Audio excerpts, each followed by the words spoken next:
নূরি নবীজি যে মুজিজা দেখিয়ে গেছেন ধরায় নূরি নবীজি যে মুজিজা দেখিয়ে গেছেন ধরায় হয়নি কো বিনা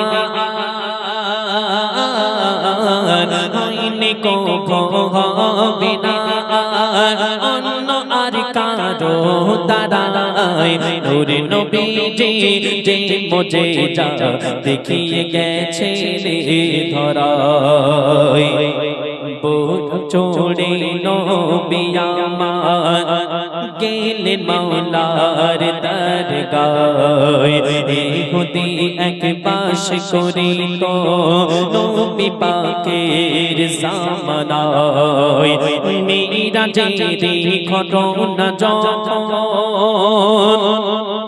ইহুদি সে শুনিল মিরাজের ঘটনা যখন ইহুদি সে শুনিল বলে মিরাজ কি করে গেল মুহাম্মদ শোনো গো বলে মিরাজ কি করে গেল মুহাম্মদ আসমানের কোথায় দরজা পেল নূর নবীজি যে মুজিজা দেখিয়ে গেছেন ধরায়।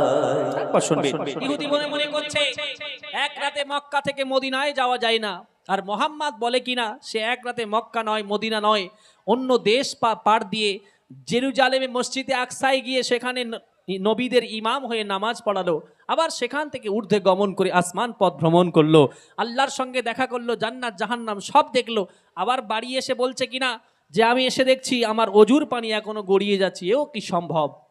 এক রাতে তো দূরের কথা, মোহাম্মদ যেটা বলতে চাচ্ছে সেটা কয়েক মুহূর্তের ব্যাপার, এটাও কি সম্ভব?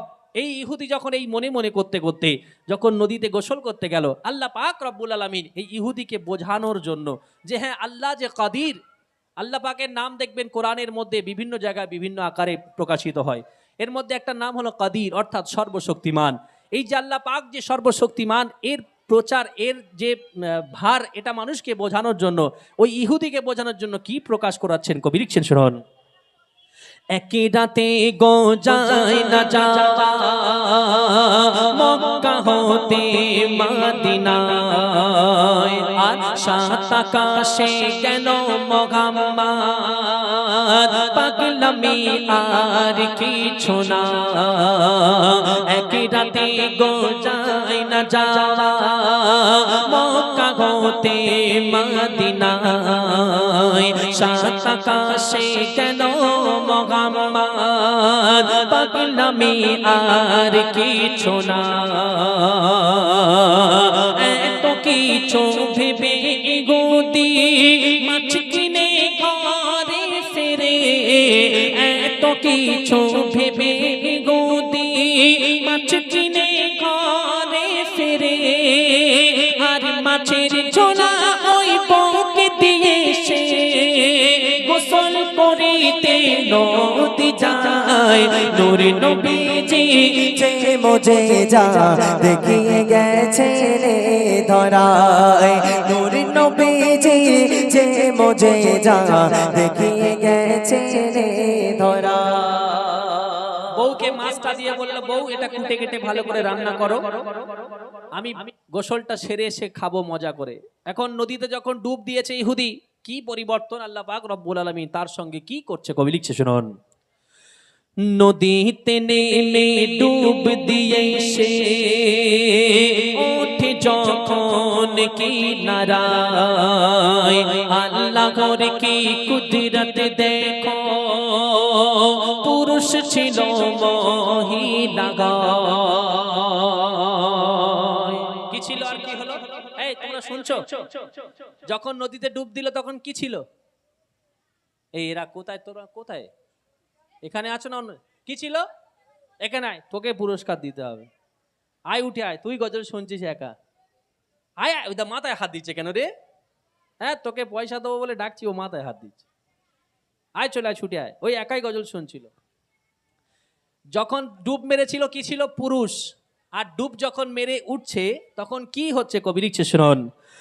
নদীতে নেমে ডুব দিয়ে সে ওঠে যখন কিনারায়, আল্লাহ ঘর কি কুদরত দেখো, পুরুষ ছিল মহিলা গায়। আর ওই পথে এক ধনির ছেলে গিয়েছিল ঘুরিতে, ওই পথে এক ধনির ছেলে গিয়েছিল ঘুরিতে, এত রূপসী মহিলা পেয়ে একলা তুলে নিয়ে সে চলে যায়।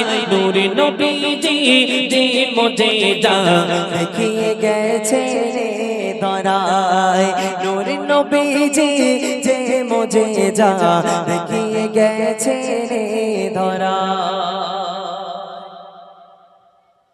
আমার দেওয়া তো, তুমি দিচ্ছ। আচ্ছা ধারে আমাকে যখন টাকা দেবে এটা কেটে নেবে। এ নাও বাবু ধরো, বাহ যাও বসো। যখন ডুব মেরে উঠলো, পুরুষ ছিল, ডুব মারার পরে মহিলা হয়ে গেল। এখন একটা যুবক ছেলে যাচ্ছিল, বড় লোকের ছেলে, দেখলো সুন্দরী মেয়ে জঙ্গলে একা, ও কি করবে? আগেকার এত কথা হঠাৎ কেন? এই কি হয়েছে? এই তোদেরও টাকা দেওয়া হবে রে, থাম, ওরম চিল্লামিল্লি করিসনি বাবা। এ কি হলো? এই করছি, এই বদমাইশি করছিস কেন? কি হয়েছে তোদের? তোরা বস, চুপচাপ মেরে বস। এখন যখন তখন ঝড় পানি হচ্ছে, তোরা এরকম করিসনি বাবা। না না, ও ভালো ছেলে। এই মনে দিক ঘুরে বস, লাল গেঞ্জি ঘুরে বসো, তোমাকেও পয়সা দেওয়া হবে, চুপ করো। আমার মায়েদের কাছে করজোরে নিবেদন, একটু আওয়াজ কম করবেন। যাই হোক, যখন ডুব মেরে যখন মহিলা হয়ে গেল, আগেকার আমরা কার্টুন দেখেছি অনেকে, আমি খুব কার্টুন দেখি, দেখবেন যে রাজার ছেলে জঙ্গলে শিকার করতে যায়, দেখতে পায় একটা সুন্দরী মেয়ে একা বসে আছে, কেউ নেই জঙ্গলে। ও কি করে, তার 7টা বউ বাড়ি থাকলেও ও আবার ওই মেয়েটাকে এনে বিয়ে করে 8 নম্বর রানী বানিয়ে নেয়। এটা হয় না? ঠাকুমার ঝুলি দেখো তোমরা, এখন আর কেউ ঠাকুমার ঝুলি দেখো, ফ্রি ফায়ার খেলে। এরকম ঘটনা ঘটতো আগেকার সময়। তো এই যুবক ছেলে যখন দেখলো সুন্দরী এক তোর রমণী, সে বাড়িতে গিয়ে তাকে বিয়ে করলো। বিয়ে করার পরে তার সঙ্গে সংসার যাবত, সন্তান সন্ততি। কি হচ্ছে কবি লিখছে শুনুন। বাড়ি গিয়ে সে বিয়ে করিল ওই রূপসী মহিলার সাথে, আর 5 বছরে 5টি সন্তান হলো আল্লাহর কুদরতে। বাড়ি গিয়ে বিয়ে করলো কার সঙ্গে? সেই রমণীর সঙ্গে। 5 বছর সংসার হলো, আল্লাহ পাক 5টা সন্তান দিল। আচ্ছা তোরা বলতো দেখি, সন্তান কে জন্ম দিচ্ছে? একটু বুঝে কথা বল। সন্তান কে জন্ম দিচ্ছে? প্রক্ষান্তরে একজন পুরুষ ছিল, ডুব মেরে মহিলা হলো, একটা পুরুষের সঙ্গে বিয়ে হলো, সে গিয়ে 5 বছরে 5টা সন্তান জন্ম দিচ্ছে। এবার বল কে জন্ম গ্রহণ করছে বাচ্চা? বলে আল্লাহ। একটা প্রক্ষান্তরে মোরগ ডিম পাড়ছে, বুঝতে পেরেছিস? মোরগ ডিম পাড়ে শুনেছিস তো? আরে এখানে পাড়ছে, তুই দিয়ে প্রমাণ দিচ্ছি আমি, বলে পারে না। এখানে মোরগই ডিম পাড়ছে, দেখো শেষ পর্যন্ত কি হয়। এই যখন 5টা সন্তান সন্ততি হলো, তারপরে কি ঘটছে কবি লিখছে শুনুন। বাড়ি গিয়ে সে বিয়ে করিল ওই রূপসী মহিলার সাথে, 5 বছরে 5টি সন্তান হলো আল্লাহর কুদরতে।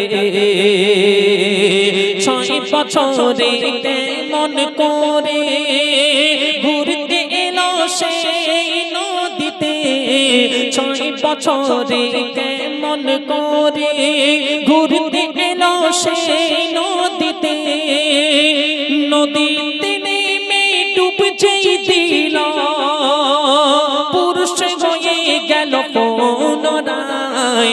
নূর নবীজি যে মুজিজা দেখিয়ে গেছে রে ধরায়, নূর নবীজি যে মুজিজা দেখিয়ে গেছে রে ধরায়। আবার কি হলো? 5 বছর সন্তান 5টা জন্মগ্রহণ করালো। আবার যখন 6 বছর পরে আবার কোনো কারণেই সেই নদীতে ডুব মারলো। আবার ডুব মেরে যখন উঠছে, কি হলো?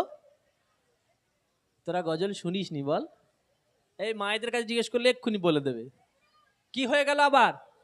সেই যে সলিমদ্দি করিমদ্দি ছিল, আবার তাই হয়েছে। এখন সে তখন যখন ঘুম ভাঙলো, সে উঠে দেখছে, হায় রে, আমি তো 5 বছর মেয়ে হয়ে সংসার করলাম, 5টা সন্তানের মা হলাম, সে সন্তান কোথায়, স্বামী কোথায় গেল? সে মনে মনে করছে যে ছানাপোনাগুলো কোথায়, ছানার আব্বাগুলো কোথায়, সে কোথায় গেল? যখন তার এই সব ঘটনা মনে পড়লো, পুরনো সংসার, বউয়ের কথা মনে পড়লো, যে বউকে একটা মাছ দিয়ে এসেছিলাম, গিয়ে দেখি রান্না বাড়া হয়েছে, একটু খাওয়া যাক। বাড়ি গিয়ে কি অবস্থা দেখছে কবি লিখছে, শুনুন।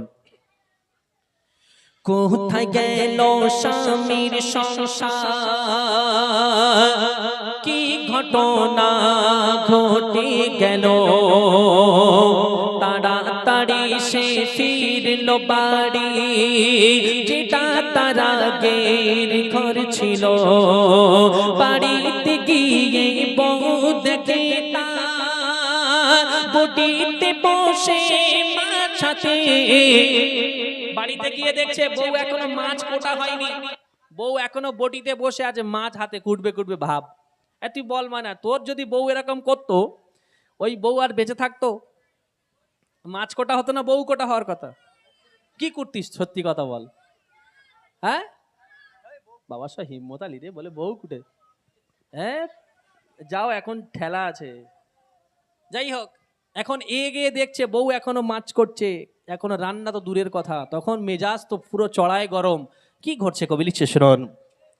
কোথায় গেল স্বামীর সংসার, কি ঘটনা ঘটে গেল, তাড়াতাড়ি সে ফিরল বাড়ি, যেটা তার আগের ঘর ছিল। বাড়িতে গিয়ে বউ দেখে তার বটিতে বসে মাছ হাতে। তখন অবাক হয়ে সে বলে, ওরে একটা মাছ কুটিতে 5 বছর যায়। নূর নবীজি যে মুজিজা দেখিয়ে গেছে ধরায়, নূর নবীজি যে মুজিজা দেখিয়ে গেছে ধরা। এখন গিয়ে যখন বাড়িতে বউর বউ চোটপাট দিচ্ছে, হ্যাঁ 5 বছর লেগে গেল, তুই একটা মাছ কুটতে পারলি নি? তখন ভালো করে পা থেকে মাথা পর্যন্ত দেখে নিয়ে মনে মনে করছে, তুমি কি নেশা টেশা করেছো? বলে কেন? বলে তুমি মাছটা দিয়ে যেতে পারলে না, এসেই বলছো 5 বছর হয়ে গেছে। তো এই নেশা মালখোর ছাড়ার কে এরকম কথা বলতে পারে, যার কোনো ভবিষ্যৎ নেই? এরকম কথা কে বলতে পারে? তখন মনে মনে করছে, হায় রে, আমি মোহাম্মদের নবুয়াতকে অস্বীকার করেছিলাম, যে মোহাম্মদ এসে বলেছিল আমি এক রাতের মধ্যে জান্নাত জাহান্নাম দেখেছি, আল্লাহর সঙ্গে দিদার করেছি, এক রাতের মধ্যেই আবার ফিরে এসেছি। আমি এটা অস্বীকার করতে করতে এই যে নদীতে গিয়ে ডুব মারলাম, তারপরে আমার সঙ্গে এই ঘটনা ঘটলো, আমার বউ জানলো না। আচ্ছা বলো, মানা, তোমাদের এখন সবচেয়ে কাছের মানুষ কে? কে বলো, ঠিক করে বলো।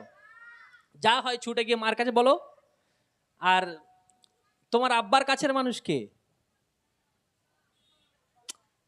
তোমার মা না তোমার আব্বার মা কে? হ্যাঁ ঠিক করে বল, এখন ওর আব্বার মা নাকি? তোমার যা হয় তুমি তোমার মার কাছে কি বলো। আর তোমার আব্বার কোনো ব্যাপার হলে আগে কে জানতে পারে? তোমার মা জানতে পারে তো, মানে তোমার আব্বার বউ জানতে পারে আগে, তাই তো? এই সত্যি কথা বলে। এরা আবার কেউ কেউ বলছে না, এর কি হচ্ছে? অর্ধাঙ্গিনী কেন বলা হয়? এখন সব গল্প বিয়ের পরে মানুষ আগে বউয়ের কাছেই শেয়ার করাটা স্বাভাবিক ব্যাপার। এখন এর বউই জানে না যে অন্য জায়গায় সংসার করে 5টা বাচ্চা দিয়ে এসেছে। তখন মনে মনে করছে, আমার মতো মানুষের সঙ্গে যদি আল্লাহ এই রকম ঘটনা ঘটাতে পারে, তাহলে মোহাম্মদ তো আল্লাহর রসুল, তার সঙ্গে আল্লাহ কি করবে না করবে, কোথায় নিয়ে যাবে, কত সময় লাগবে, এটা আল্লাহর নিজস্ব ব্যক্তিগত ব্যাপার। এই কথা যখন সে বুঝতে পারলো, সাথে সাথে নবীর হাতে হাত দিয়ে কালেমা পড়ে মুসলমান হয়ে যাচ্ছেন। শেষ কথায় কবি লিখছে, শুনুন। বউ এ কথা শুনে বলে, নেশা করি এলে নাকে, এই মাত্র তো দিয়ে গেলে মা, জান্না এখনো বাকি, ইহুদি ভাবে এক ডুবেতে 5 বছর যখন হলো পার, ইহুদি ভাবে এক ডুবেতে 5 বছর যখন হলো পার, তবে একই রাতে মোহাম্মদ পারে না কেন যেতে নূর নবীজি যে মুজিজা দেখিয়ে গেছেন ধরায় নূর নবীজি যে মুজিজা দেখিয়ে গেছেন ধরায় নূর নবীজি যে মুজিজা দেখিয়ে গেছেন ধরায়